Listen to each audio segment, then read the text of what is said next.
بەڵێ بەڕێزان هەر بە وەرگرتنی زانیاری زیاتر لە قەزای سۆرانەوە کاندیدی ژمارە دووی کۆمەڵی ئیسلامی کوردستان لە ناو بازاری سۆران هەڵمەتی بانگەشەی لیستی 194 کۆمەڵی ئیسلامی کوردستان بەڕێوە دەبات بە وەرگرتنی زانیاری زیاتر. پامنەرمان ئازاد ئۆمەراوەی ڕاستەوخۆ لەگەڵمانە.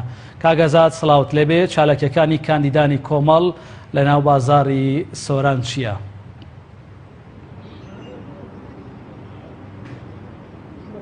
بەڵێ کاک زانا سڵاو لە تۆ و لە بینەرانی بەڕێز بێتن.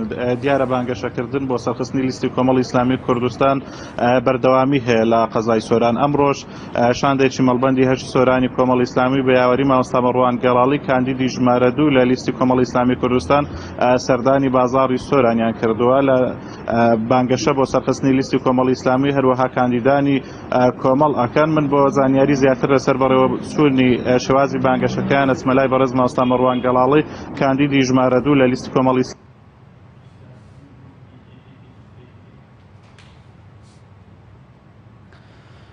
بەڵێ خۆشەویستانم ئەمڕۆ لە قەزای سۆران و لە ناو بازاری شارەکە کاندیدانی لیستی 194 کۆمەڵی ئیسلامی کوردستان و لە ناویاندا مامۆستا مەڕوان گەڵاڵی کاندیدی ژمارە دوو چەند چالاکیەک بۆ بانگەشەکردن بۆ لیستی 194 کۆمەڵی ئیسلامی کوردستان ئەنجام دەدات.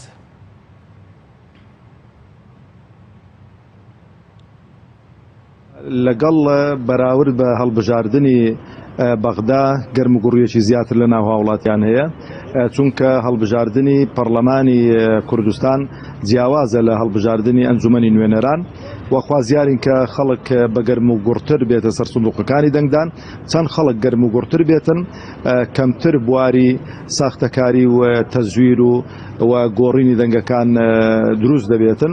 وەخوازیاریشمە و خەڵکە متمانە بە لیستی 194 کۆمەڵی ئیسلامی بکەن کە لیستێکە لە خزمەت هاوڵاتیاندا بووە لە ڕابردوو وە لە داهاتوشدا لە خزمەتی هاوڵاتیاندا دەبێتن و پشتی هاوڵاتیان بەرنادات. بەڵێ چ داواکاریەک لە هاوڵاتیانی کوردستان بەگشتی هەیە دەبەری سۆران بە تایبەتی کەوا بۆ ئەوەی کۆتایی بەو قۆڕەخکاریەی دەستەڵات بێتن کەوا هەموو زومگەکانی ژیانی لە هەرێمی کوردستان گرتوێتەوە. بەشێک لەو هاوڵاتیانە بە تایبەتی چینی گەنجان و ڕۆشنبیران و ئەوانەی کە دەرچووی زانکۆکانن بەڕاستی زۆر بێزارن و بە تایبەتیش کە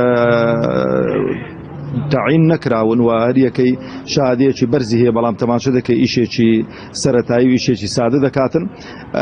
خوازیارین ئەگەر ئەو خەڵکە لە هەموو ئەو جومگانە بێزارە بالفعل حکومت نەیتوانیوە لە ئاستی خزمەت گوزاریەکاندا بێتن بە گەرم و گوڕی بێنە سەر سندوقی دەنگدان و خەڵکێکی دیکە کۆمەڵی ئیسلامی بە تایبەتی بزات تاقیکەنەوە بۆی کە بتوانین لە ئاستی داواکاریەکانی هاوڵاتیان دابین و بتوانین خزمەتیان بکەین. ئێمە لە ڕابردوو یعنی بە وەزارەتێک توانیمان کە خزمەتێکی زۆر بەرچاو بکەین و بە 6 پەرلەمانتار توانیمان ڕۆڵی 3 قاتی ژمارەی خۆمان بجێڕین لە پەرلەمانی کوردستان. ئەگەر خەڵک متمانەی زیاترمان پێبداتن گومانتان نەبێتن کە هەلی کار و خزمەت گوزاری زیاتر و ئەو داهاتەی کە لە هەرێمی کوردستان هەیە لە دەستێکی ئەمین دەبێت و لە خەڵکەکەی سەرفی دەکەینەوە. پێتانوانی کاتەوە هاتووە کەەوە هاوڵاتیان سزای هەردوو حزبی دەسەڵات دەن کە لە ئێستادا چەندین دروشمی وری قەداریان بەرز کردوەوە. پێتانوانیە ئەوان کە لە ڕابردوو نەیانتوانی بە ئێستا ناتوانن بیکەن لە خۆی دەبێ هاوڵاتی لەسەر ئەساسی خزمەت گوزاری دەنگ بداتن. یعنی ئەو دوو حزبەی کە ئەمڕۆ کە بانگەشە دەکەن تەماشە دەکەم زیاتر بانگەشەی ئەوە دەکەن کە خزمەتتان دەکەین و کە هەلیکارتان بەڵام 27 ساڵە لە کوێن دەرێبوون خۆ هەموو سەرۆت و سامانی ئەو وڵاتە لە بەردەستی واندا بووە.